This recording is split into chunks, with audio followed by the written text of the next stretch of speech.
to the Who Dat Nation. Welcome to the Who Dat Say podcast, your podcast for the New Orleans Saints here on the KB Radio Network. I am your fellow Who Dat and host, Kevin Reed, and we have arrived at week 4 of the NFL season as the 0-3 New Orleans Saints will go back on the road for a second consecutive week to battle the undefeated 3-0 Buffalo Bills in a week 4 meeting in upstate New York on Sunday, 12 noon. The Saints will be looking to get in the win column for the first time this season following a long trip back from Seattle, Washington, where they suffered their most embarrassing loss in recent memory as they lost to the Seahawks, not 30, but 44-13 in the week 3 matchup up there.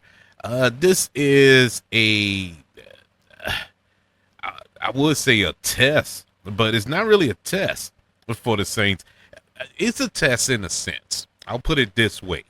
This week, how do you bounce back from an embarrassing loss like you had last week where nothing went right? It was literally Murphy's Law last week in Seattle. Everything that could have went wrong.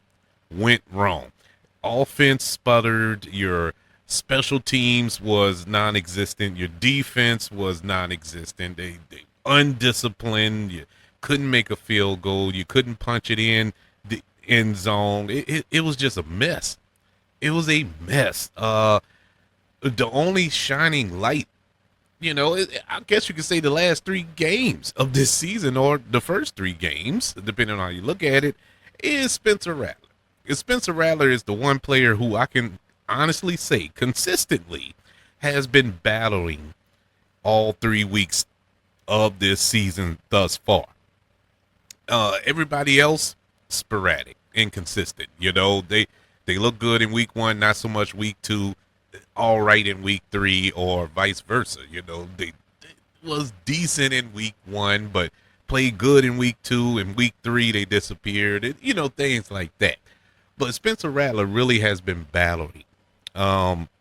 He looks crisp, He had 70% complete percentage last week, in spite of throwing his first interception of the season in that game. But that was them just trying to make something out of nothing at the end of the game. But, that's the only one. And that's why I get these, I don't know, man. I just got a lot of questions asked of me throughout the week, especially when the word came out of New York that the Giants have benched Russell Wilson for Jackson Dart. And, the writing was on the wall there anyway. There's no shock there. But then all the speculations came, Russell Wilson possibly on the trade block. So the Saints make a pitch for Russell Wilson. Look, I liked Russell Wilson. I still do like Russell Wilson, to be honest with you. He's not the same Russell Wilson in Seattle, but he's a decent veteran quarterback that the Saints needed. The Saints been needed. I don't know why we went into this season with no veteran quarterback, but what's done is done. At this point, it doesn't make sense to bring in a veteran quarterback. It really doesn't, because Spencer Rattler has looked pretty decent, week to week. He's improved in areas week to week. He hasn't quite crossed that benchmark yet, of course. He has yet to win a game as a starter, but he looks all right. He is developing. We got to keep in mind, I think we're going into his 10th start of his career. We treat this guy like he's supposed to be Patrick Mahomes. I know he favors Patrick Mahomes, but he's not Patrick Mahomes. There's only one Patrick Mahomes, and he's in Kansas City. So stop that. And Patrick Mahomes didn't start off on fire, and Patrick Mahomes went into a situation where he had a team that was built for him. He had all pros. He had a future Hall of Fame coach, so he had a really good situation. Oh, I say have. you kind of lean the hat because they're in the same boat that we're in right now. They haven't won a game yet this season, but who cares about the Chiefs right now? We're talking about the Saints. But I'm saying all that to say that let's give this guy a chance. It takes time. It takes time for a quarterback to get to the point where he becomes a franchise quarterback. You don't want him to start off hot. Normally, when quarterbacks start off hot, they quickly cool off. Case in point, you look at Jaden Daniels. Now, I still think Jaden Daniels is going to be a really good quarterback in this league, but so far this season, he doesn't look like the same Jaden Daniels as he did last season when he took his team to the playoffs. You look at C.J. Stroud, his first season, man, he was looking like the MVP of the league. He was just a gem over there in Houston.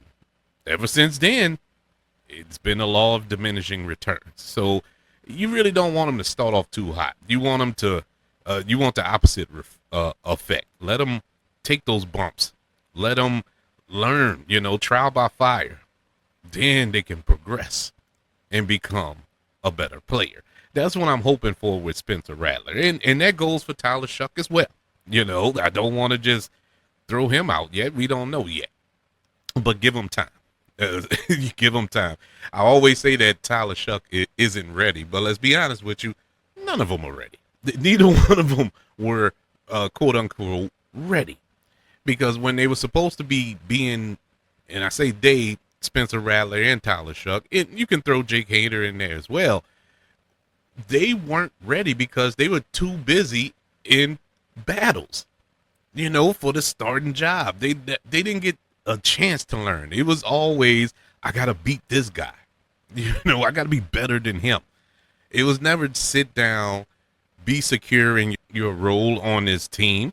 It was always a battle. That goes back to last season to this season. And, they never got the proper time to really learn.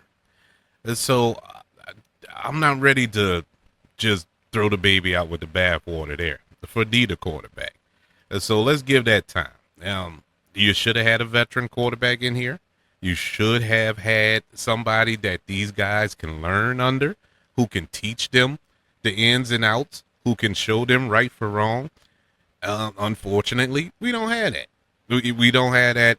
They chose to go this route, and God bless us, and God bless them even more. But that's where we at there. I wouldn't get Russell Wilson right now. It just doesn't make sense. If it was the off season, if it was preseason during training camp, sure. But right now, it don't make sense. It just don't add up, because number one, quarterback ain't your problem. Spencer Rattler, even though we're 0-3, Spencer Rattler ain't the reason we're 0-3. That's not the reason. The quarterback position is not the reason we're in the position that we're in. The problem is we're undisciplined. We lead the league in penalties. That says it all. That says it all. We on defense, we can't get any turnovers. We also are highly penalized on defense as well.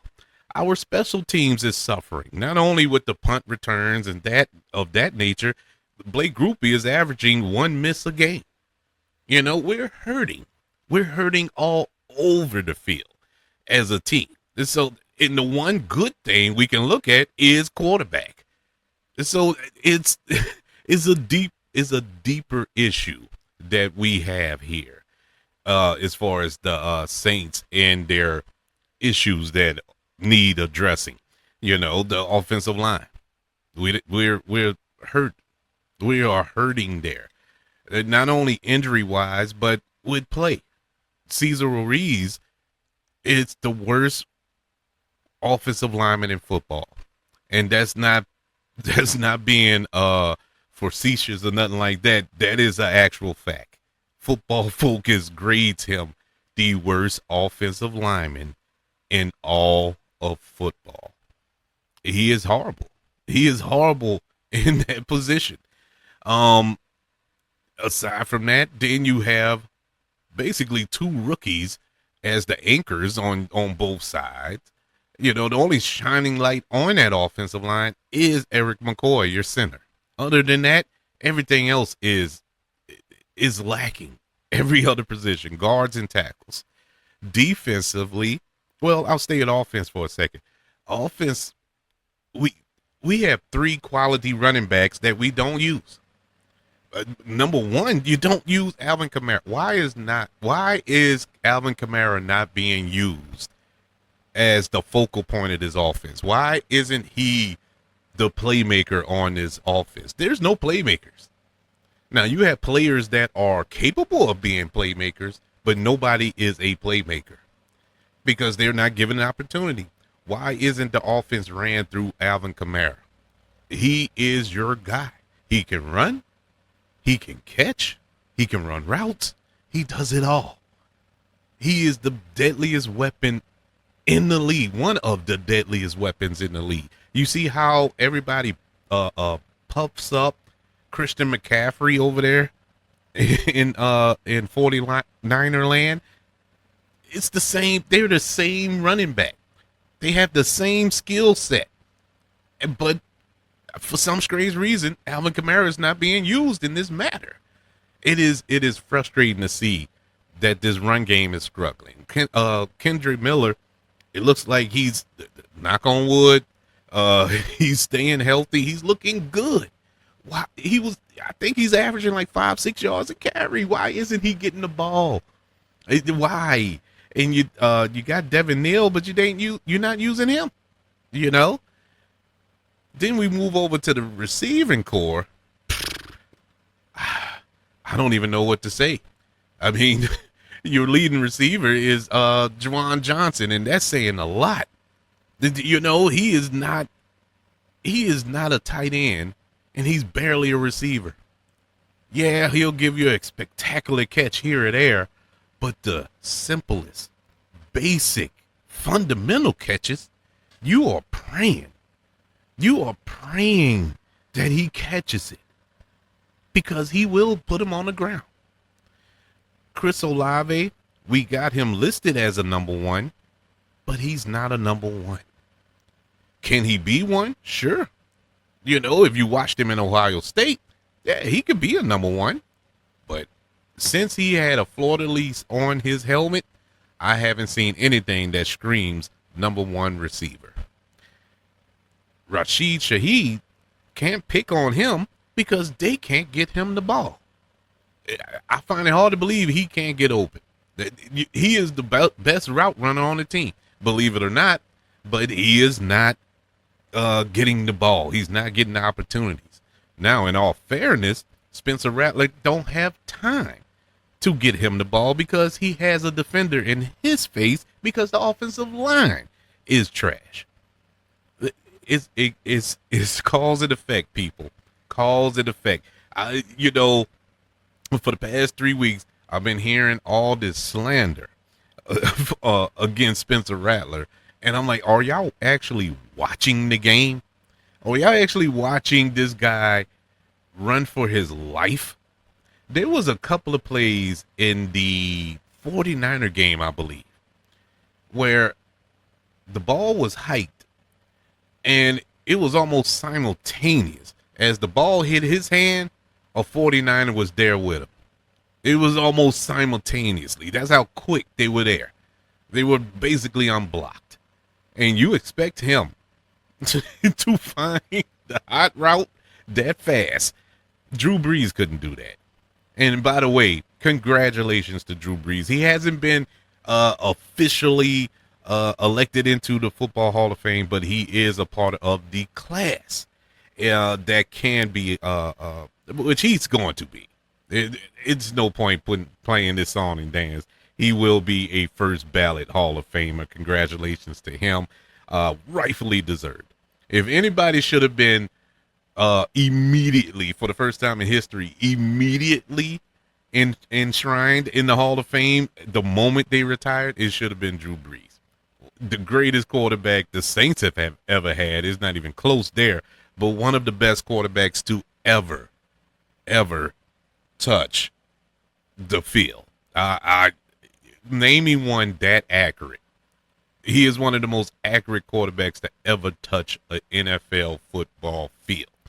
And at his height, being listed at 6 feet, but I've stood next to Drew Brees. Well, not stood, but I kind of walked past him one time at a restaurant, and I'm 5 foot nothing. Drew Brees is maybe a couple of inches taller than me, so I know he's not 6 feet tall.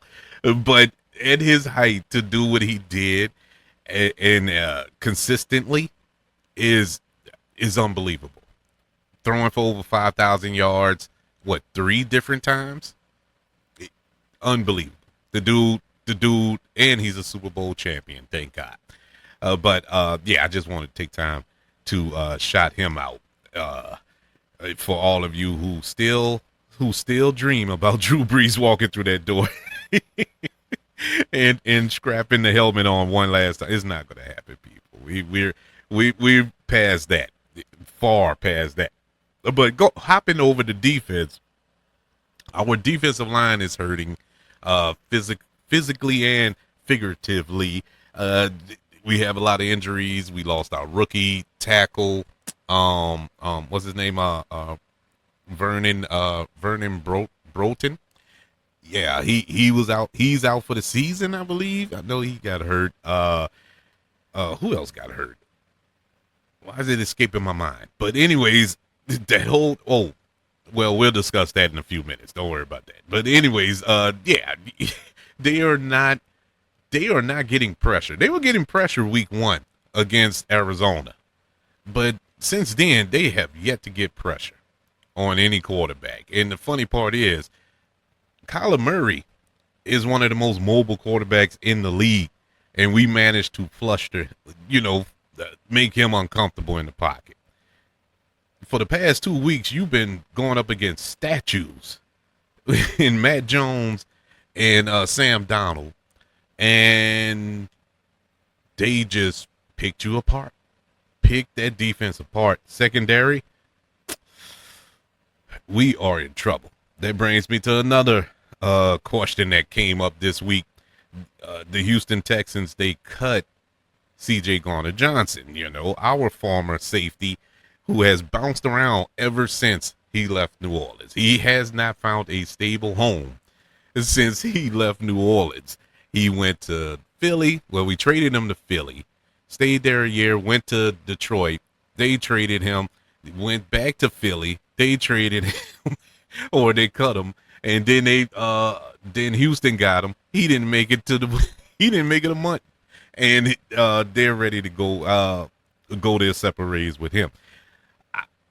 I don't know if you can bring back C.J. Garner-Johnson, because C.J. Garner-Johnson, as much as I love him and as much as I hate that he left here, and if they decide to go that route and bring him back, I would love it. I just don't think that'll happen. I think those bridges were burnt. It goes far beyond Dennis Allen. I think this went up top because they traded him with the quickness. They went into negotiations, and the next thing you know, C.J. Garner-Johnson traded to Philly. I mean, what happened in that? Because he weren't negotiating with Dennis Allen. He was negotiating with Mickey Loomis. And so I think that was a Mickey Loomis deal. And so they sent him packing, and that was that. Do we need help in the secondary? Of course, we do. Kool-Aid McKendry is getting his lunch ate, man. I had a lot of high hopes for Kool-Aid, but Kool-Aid is suffering. But I think a lot of that is because Kool-Aid McKendry is not a number 1 corner. He wasn't in Alabama. So I don't know why we thought, and I say we because I thought it too. I don't know why we thought that he could do it here in the NFL against the best receivers in football. And he's struggling. He is struggling big time, but he's not alone. Alante Taylor is struggling big time. And this shines a light once again on Mickey Loomis with the decisions that have been made. You let Paulson Adebo just la-di-da out the door. You traded away Marshawn Lattimore, your 2 best corners. This all happened within 2 months of each other. And you just let them go. you know, and you have these guys here, young. They're young. I know it's going to be some growing pains in a lot of sense, but this has been horrible in that secondary. Thankfully, you haven't went up against a high-powered offense, and it could be worse if they went up against, let's say, a Buffalo Bills. They would be in trouble, and so that's what makes this week so interesting. Yeah, and our linebackers, Demario Davis, I love him to death, but he has lost a couple of steps there, and I think Strutman is a fine, but it's going to take time for him, and the rest of the core I don't know. It's just nothing seems to be working for the New Orleans Saints. Nothing. And the less said about Blake Groupie, the better. But that's basically where we at as a team. I know my initial prediction of winning 9 games this season, 8 or 9 games this season, that has drastically changed. I honestly, that was just a prayer that we can win 8. I thought that we could. I really did. I thought that we could. I thought at this point we'll be 1-2. Or possibly 2-1. We could have been 2-1 at this point, but we fell short a couple of times. The sad part about this, the real sad part about this, if you look around the NFC South, you take the Tampa Bay Buccaneers out of the equation, who are currently undefeated and look like one of the best teams in the league. They definitely look like one of the best team in the NFC period, because I can't think of one team that looks as good as Tampa Bay right now. They look like they got it going. Aside from them, nobody else in this division looks good. Atlanta looks like trash. They just got blown out by the Carolina Panthers. Now, I'm not going to kick them while they're down, because look what happened to us on that same day. And so I can't really speak on that too much, but Carolina, man. And in Carolina, that was the only game that they've managed to put together in the past 2 or 3 years. I haven't seen Carolina look that good. Man, you got to go back to Cam Newton. The last time Carolina looked that good in a game. But both of them are sitting at 1-2 right now. We're literally 1 game behind them, and we haven't won a game yet. That tells you that the NFC South, yet again, is one of the worst divisions in football, and the Saints are still, if they can manage to squeak out 1 or 2 wins, possibly 3 before the bye, they'll still be in the thick of it at the end of this season. And that's going to infuriate me more, because deep down, yeah, my heart will be cheering, but in the back of my mind, I know better. I know that we don't stand a snowball's chance, and you know where, of winning this division, or even being in contention to win this division. So, we move on. But speaking of the South, let's whip around the South. Who would they be taking on our division opponents this upcoming Sunday, this upcoming weekend? Well, Atlanta, they will be hosting the Washington Commanders, who are 2-1. It looks like Atlanta going to lose again. Atlanta had to bench Michael Penix last week. Michael Penix looked, oh my God. And we complain about Spencer Rattler. Michael Penix looked bad. He looked bad, man. But they play the Commanders. The only good thing about that, I'm saying good, but I'm wishing him well. Jaden Daniels, I think he'd been ruled out of that game. He got hurt last week, but Marcus Mariota will be taking over in that game, and he did good. He looked good coming in off the bench last week.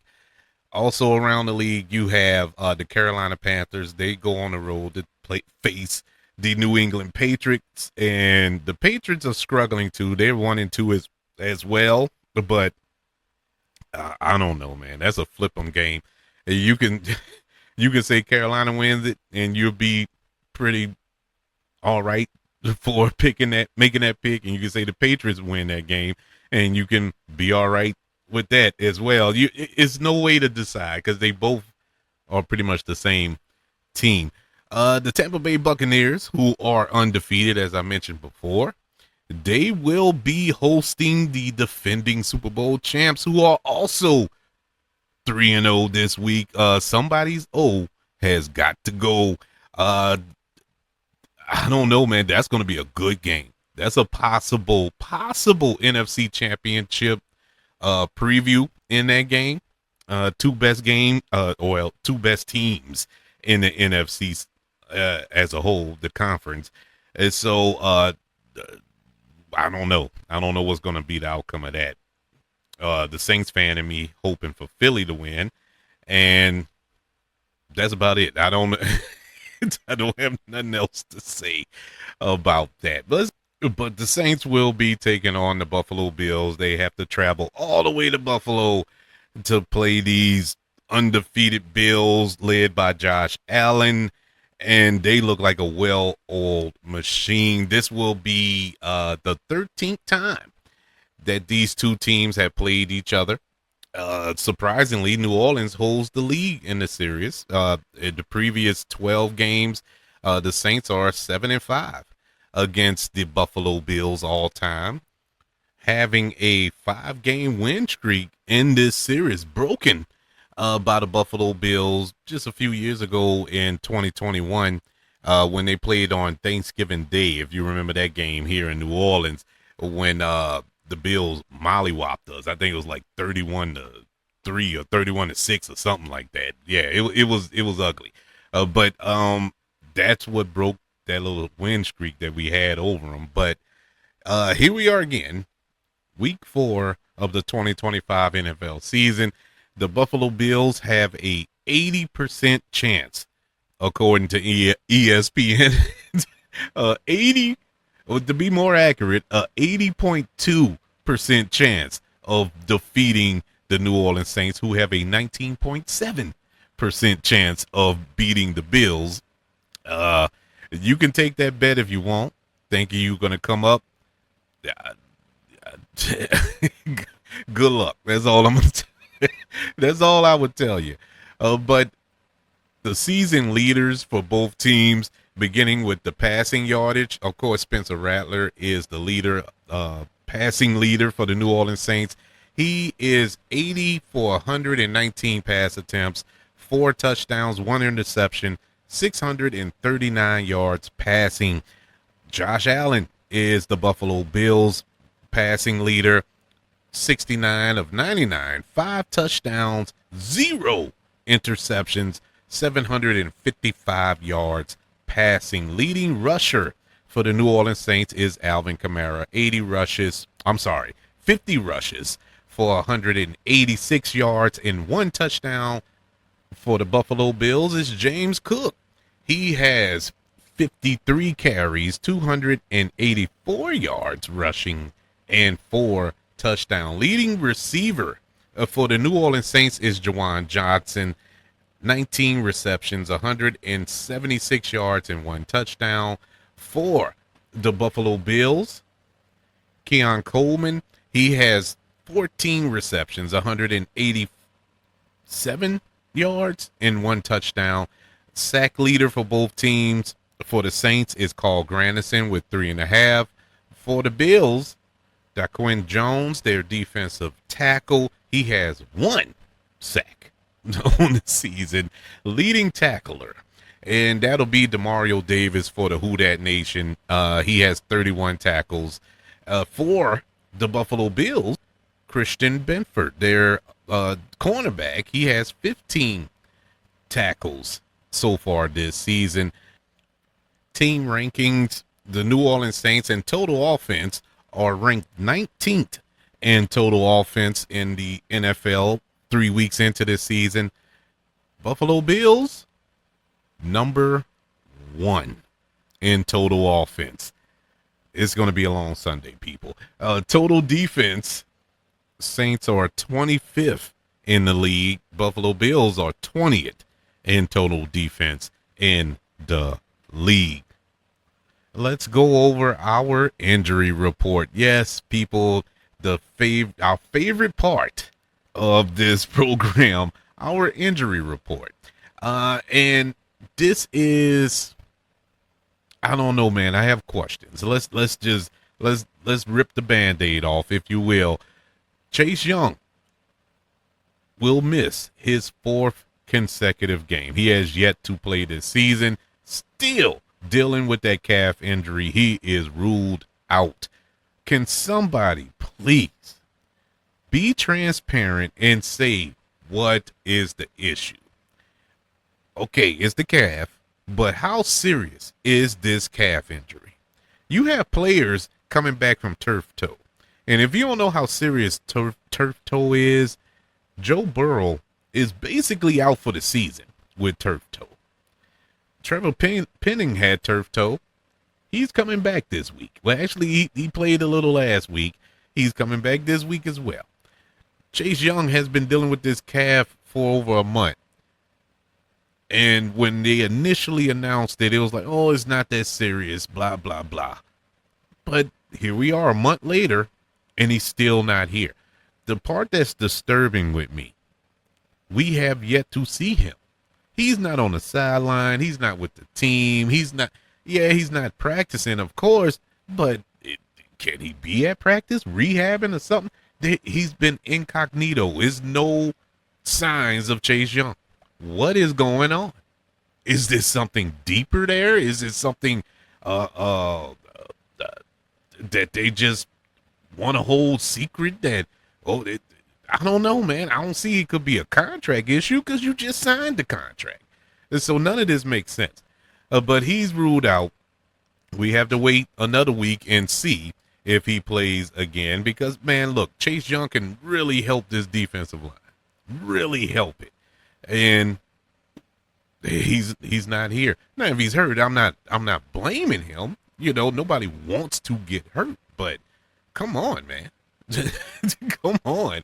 Also ruled out Dylan Rodux. I can never say his last name. The offensive tackle.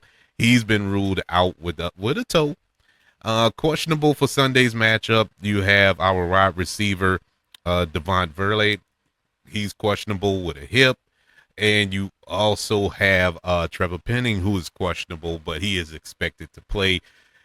For the Buffalo Bills, they really don't have too many players on their list. We don't have that many either, but they don't have anybody that I can tell that is impactful that's going to change the course of the game. They ruled two players out. Ed Oliver, their defensive tackle, he is out, and Matt Milano is out with a pectoral, their linebacker, and that's about it for them. Keys to victory. I mean, what can you say? Play your game. I don't know what their game is. I don't know what the Saints have. Zero identity. I don't know what they are doing. And what's scary, I don't think they know what they're doing. Yeah, it's very disturbing, man. I don't know where to begin to say they can attack this game and shock the world and defeat the Buffalo Bills this Sunday. My only hope, my only prayer is that we don't have an outing like we did in Seattle. That is not a complete embarrassment. That the game isn't over in the first quarter. Keep it competitive. If they're able to keep it competitive and actually hang with them for a little while, that's a win in my book. Nobody's expecting you to win this game. Nobody expected you to win in Seattle. We just didn't expect you to lose like that in Seattle. But I do expect them, because they are men at the end of the day. They were embarrassed. And I think they're going to try to send a message here. Now, will it be strong enough for them to rally and defeat the Buffalo Bills? I don't think so. I don't think so. Buffalo Bills are way too good of a team. And that's all credit to Buffalo. This has nothing to do against the Saints and their deficiencies. Is more that Buffalo is just a juggernaut. Well coached, uh, really good players, awesome quarterback, everything you need to win, they have it. And we're rebuilding. We're a young team, a very young team, and very old in other spots. So there's no in between. We're either too young or too old. There is no in between for the New Orleans Saints. But the Saints, my prediction, the Saints will fall to 0-4. The only question is how. The only question is, will they muster up enough courage to come out and play a respectable game to earn the respect of the league? Because right now, the whole town's laughing at you. It's not good, man. People are threatening to break out the paper bags, man. It's not a good look for the Who Dat Nation. But I'm just hoping for respect. A game that I can actually watch and not cringe watch or pick up the phone like I did last week and try to do something else. Look at my fantasy scores and see if my team won, which they did, by the way. And I did get that victory, so it kind of softened the blow. But as far as my squad, my Who Dat, nah, bro, it's not looking good. But more important, that's my thoughts. But more importantly, I would like to know yours. Do you think the Saints can shock the world here? Now, any given Sunday, anything is possible. I didn't see the Carolina Panthers blowing out the Atlanta Falcons.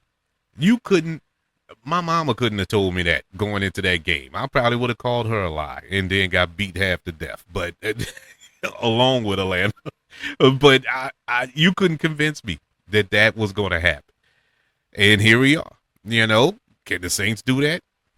I don't know. Now that Buffalo has been coming off of a mini bye, if you will. They played last Thursday, so they had a few extra days to prepare.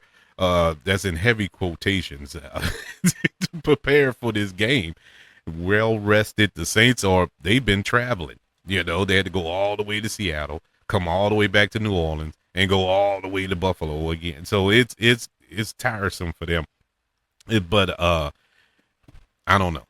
But I want to know your thoughts. That was the initial question. Email the show, kbradiopodcast@gmail.com. You can also search for the show on all social media platforms. Just search for the KB Radio Network. You can also subscribe to the YouTube channel, and I implore you to do that as well.